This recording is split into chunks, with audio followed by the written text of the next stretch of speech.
कहते हैं जी कि हजूर सल्लल्लाहु अलैहि वसल्लम वो तो नबी हुए ना जी, और खुलफाए राशिदीन के बाद इमाम अबू हनीफा, इमाम मालिक, इमाम अहमद इब्न हम्बल, इमाम शाफी की तकलीद क्यों की जाती है? खुलफाए राशिदीन की कोई किताब है तुम्हारे पास?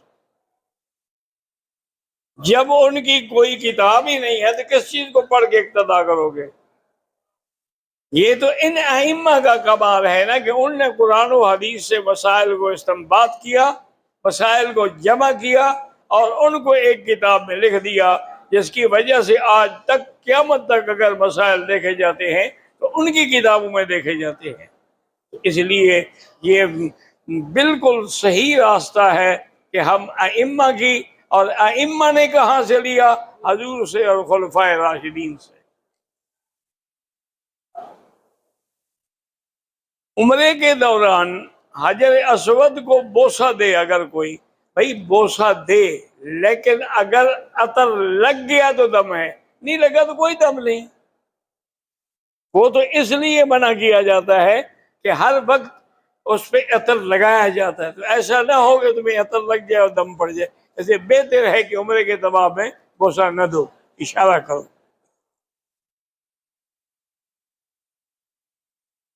तवाफ के किसी चक्कर में मैं इशारा करना भूल गया, कोई बात नहीं, पहला और आखिरी जरूरी है, दरमियान में ना भी करो तो कोई फर्क नहीं पड़ता।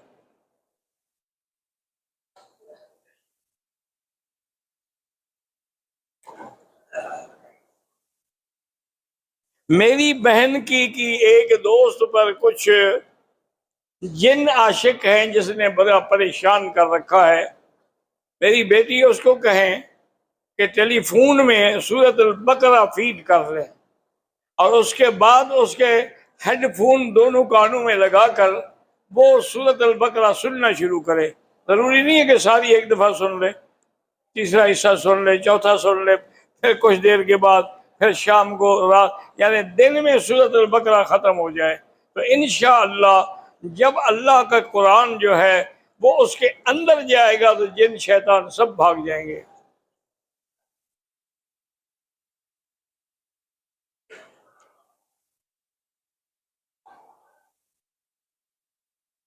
मेरी बीवी का एहराम के दौरान में पाँव जो था ना वो रपट पे हो गया, मजबूरन हमने सोडा करीम लगाई ताकि कुछ आराम आ जाए। कोई हर्ज नहीं है, मजबूरन कोई चीज लगाना, दवा लगाना, उससे दम नहीं पड़ता। वो तो बतौर खुशबू अगर लगाया जाए। कहते हैं जी कि तवाफ के 7 चक्कर क्यों हैं, इसकी वजह क्या है? तुम्हें क्यों अल्लाह ने पैदा किया, इसकी क्या वजह है?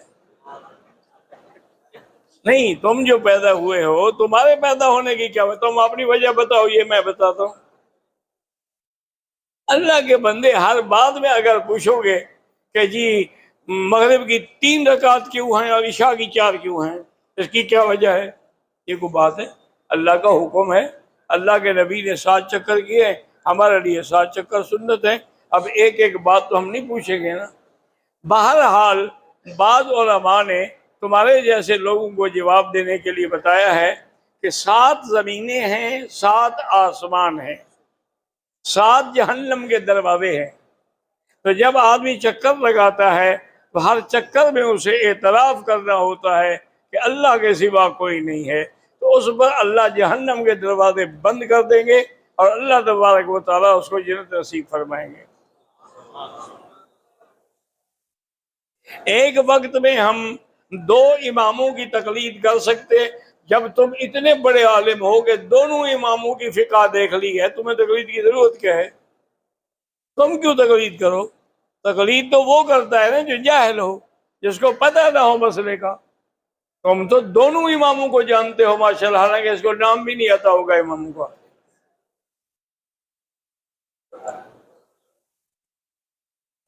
कश्मीर में जो मुसलमान कैद है, अल्लाह उनको रिहाई अता फरमाए, अल्लाह उनको कुफार के अजाब से बचाए, और जिन जालिमों ने कश्मीर पे जुल्म किया है अल्लाह उन पर अपना कहर नाजिल फरमाए। नफली उम्रा करना अफजल है या तवाफ? तवाफ अफजल है, लेकिन जितनी देर उम्रा करे उतनी देर तवाफ करे। ये नहीं कि एक तवाफ एक उम्रे से अफजल है।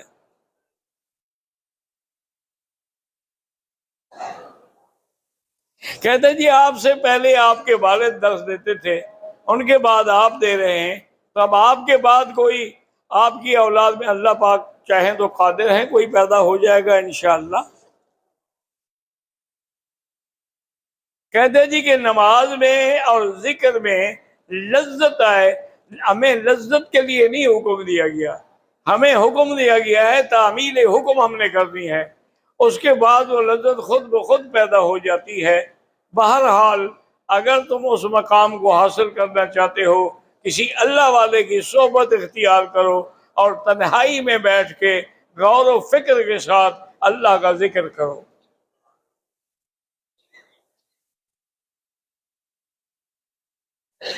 कहते जी कि अरफात वाले दिन गलती से बाजू के पंजे से 3-4 बाल उखड़ गए, कोई दमशम नहीं। उम्रा करने के बाद अपने सर पे खुद ब्लेड मार सकते हैं? हाँ, मार सकते हैं।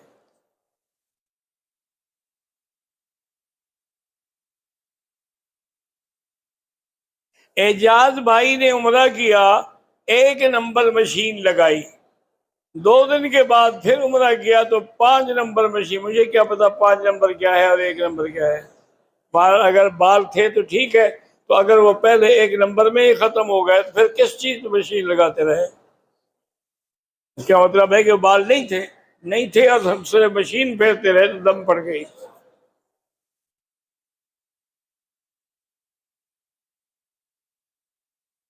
कहते जी सलमान मेरा नाम है, मैं दुआ करता हूं कि अल्लाह आपके सीने में जेल में हमें भी दे, अल्लाह सबको अता फरमाए।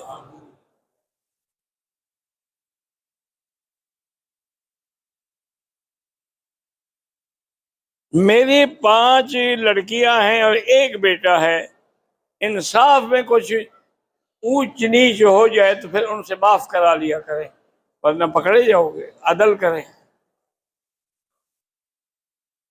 मेरा भांजा अबू बकर 5 साल का है, बोलता नहीं है, अल्लाह उसको शिफा अता फरमाए।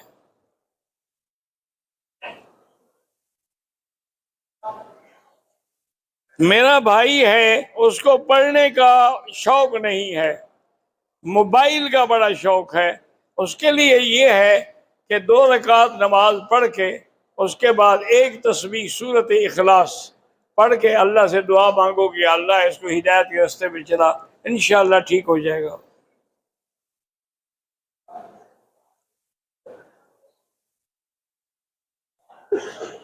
मैंने 3 तवाफ किए।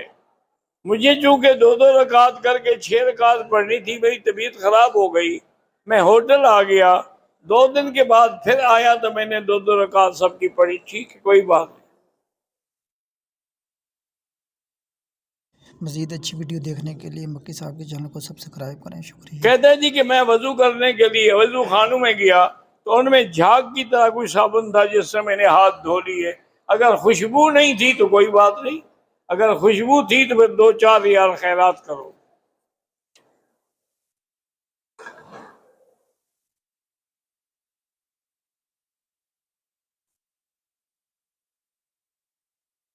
मेरे वालिद फौत हो गए, उनकी तरफ से हमें विरासत का हिस्सा मिल गया है।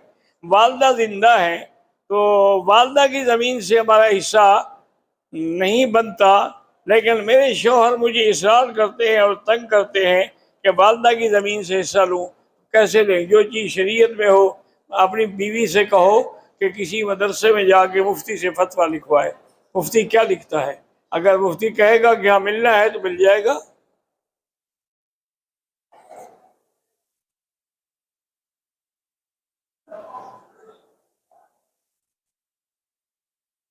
भाई जमजम का पानी जो है, यहाँ कूलर जो रखे हैं, असल बात यह है कि जमजम का पानी भी सुन्नत यह है कि बैठ के पिया जाए, लेकिन अगर खड़े होकर पी लें तो गुनाह नहीं होगा।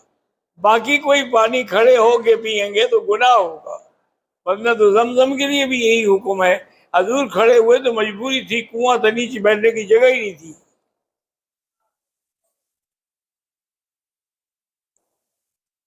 मेरी शादी की 6 साल हो गई। अल्लाह दुआ करे, अल्लाह अल्लाह औलाद साले अता फरमाए।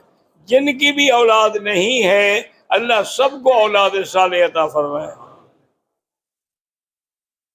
तवाफ में हजर असवद को बोसा दिया है, ठीक है, कोई अर्ज नहीं, लेकिन अगर खुशबू लग गई है तो फिर दम देनी होगी।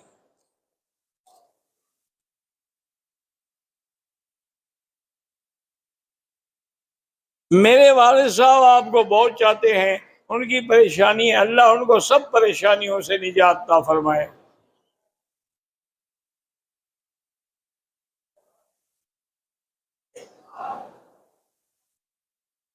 काबतुल्लाह में जुहर की अजान के बाद, आजकल चूंकि रश है, जल्दी जल्दी नमाज पढ़ाते हैं इमाम।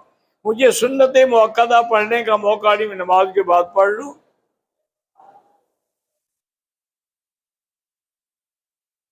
मैं तालिबुल इल्म हूं, अल्लाह आपको इल्म नसीब करे और सारी मुश्किलात दूर करे।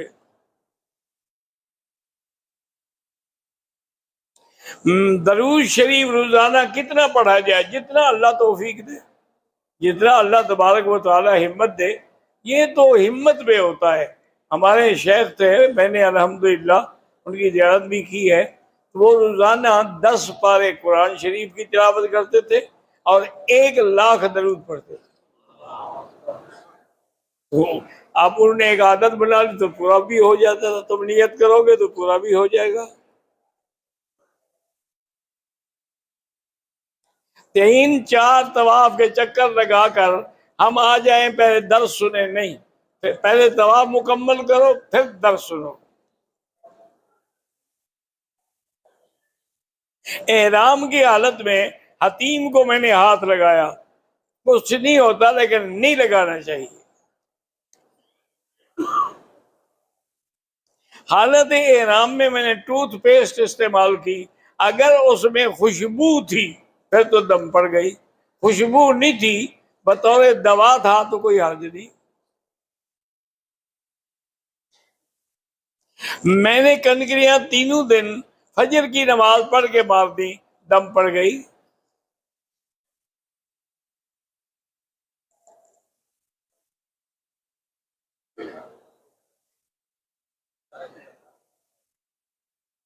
बहरहाल यह है कि आपको एक दम लगता है।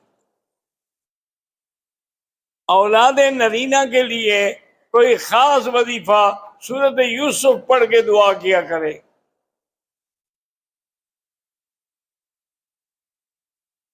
हरम में सबसे ज्यादा फजीलत वाली तस्बीह और जिक्र ला इलाहा इल्लल्लाह मुहम्मदुर रसूलुल्लाह, क्योंकि हजूर ने फरमाया अफजल जिक्र ला इलाहा जब अफजल जिक्र है तो हर जगह अफजल है।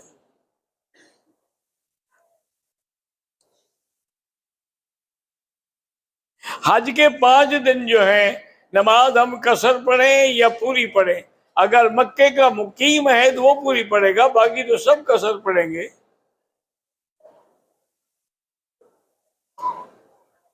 फजर की नमाज के बाद 2 रकात वाजिब तवाफ पढ़ सकते हैं, नहीं पढ़ सकते, सूरज निकलने के बाद पढ़े, असर के बाद ना पढ़े, मगरिब के बाद पढ़े। अल्लाह सबके वालिदैन को सीयत दे। अगर तवाफ के 2 चक्कर ऊपर किए, 5 नीचे किए, फिर भी ठीक है।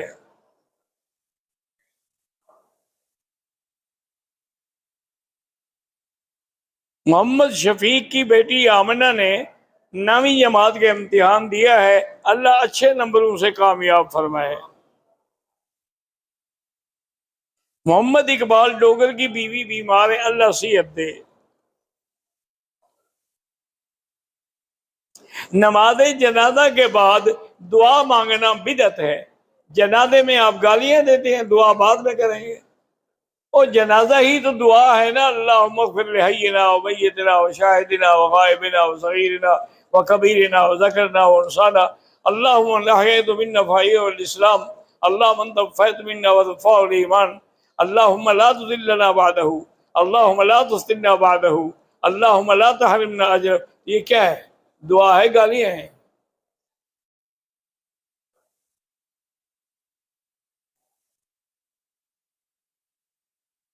मेरी बीवी 5 वक्त नमाज भी पढ़ती है और इबादत भी करती है, लेकिन 1 साल हो गया मेरी बात भी नहीं मानती और मुझसे मिलाप भी नहीं किया, तो उसकी इबादत का कोई फायदा नहीं। इबादत तब होगी जब खामद राजी होगा। इसीलिए हजूर ने फरमाया कि अगर एक औरत मर जाए और उसका खामद उस पर राजी हो तो वो जन्नत में जाएगी, वरना नहीं।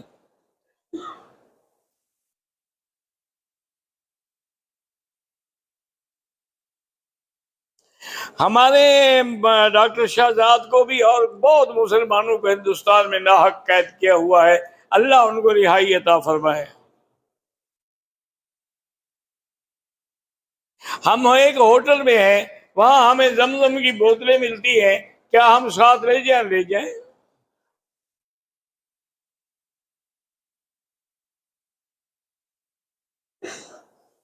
कहते हैं जी कि मैं अपनी मर्दाना कमजोरी की वजह से बहुत परेशान हूं, तो किसी अच्छे हकीम से रजू करें, उससे इंशाअल्लाह फायदा होगा। वैसे अंग्रेजों ने एक दवाई निकाली है, कहते हैं उसका बड़ा फायदा है। मेरी तो 10 साल हो गए, बीवी फौत हो गई, मैं क्या करूंगा। वियाग्रा, उस दवा का नाम है वियाग्रा। लेकिन वो खाए जिसको दिल का या ब्लड प्रेशर का मसला ना हो। अगर हो तो इंशाअल्लाह पहली गोली पे फौत हो जाएगा।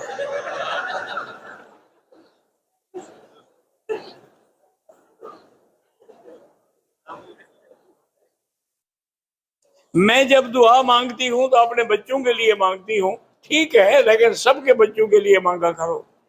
दुआ आम होनी चाहिए, अल्लाहुम्मा अग़फ़िर लिजमीइल मुस्लिमीन वल मुस्लिमात।